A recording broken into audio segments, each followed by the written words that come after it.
राष्ट्रवादी शरद पवार पक्षाचे माजी मंत्री प्राजक्त तनपुरे हे लवकरच भाजपमध्ये येतील अशा चर्चा आता सुरू झालेल्या आहेत। दरम्यान याबाबत भाजपचे प्रदेशाध्यक्ष रवींद्र चव्हाण यांनी देखील एक महत्त्वाचं वक्तव्य केलं।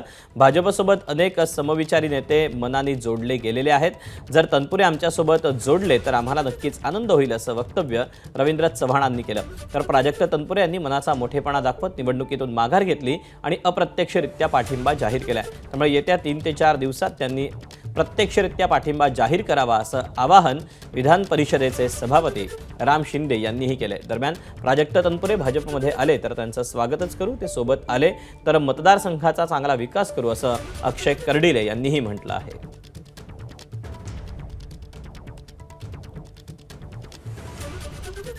आदरणीय पंतप्रधान नरेंद्र मोदीजी यांच्या नेतृत्वामध्ये आदरणीय महाराष्ट्र राज्याचे लोकप्रिय असे मुख्यमंत्री देवेंद्रजी यांच्या नेतृत्वामध्ये त्यांच्या नेतृत्वावरती विश्वास ठेवून अनेक चांगल्या विचारी समविचारी असणारी अनेक नेते मंडळी ही मनाने त्यांच्याबरोबर जोडलेले आहेत। माझ्यासारखा कार्यकर्ता हा नेहमीच विचार करेल की त्यांनी आमच्याबरोबर जोडले तर आम्हाला आनंद होईल। आदरणीय शिवाजीरावजी कर्डिले साहेबांनी गेल्या अनेक वर्षापासून जवळपास 6 वेळा निवडणुकीला सामोरं जात असताना या जिल्ह्यामध्ये स्वतःचं नेतृत्व प्रस्थापित करत असताना सर्वसामान्याचा आवाज म्हणून त्यांनी या जिल्ह्यामध्ये कार्य केलं, या राज्यामध्ये कार्य केलं आणि हे कार्य करत असताना खऱ्या अर्थानं त्यांनी पाठिंबा दिला आणि म्हणून त्यांचे मी आभार मानतो।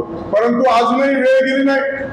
23 तारखेच्या पर्यंत पुन्हा एकदा मला अपेक्षा आहे की त्यांनी आता जर फॉर्म न भरता पाठिंबा दिलाच आहे तर अधिकृतरित्या या निवडणुकीसाठी देखील पाठिंबा दिला पाहिजे, अशा प्रकारची आम्ही इच्छा व्यक्त करतो।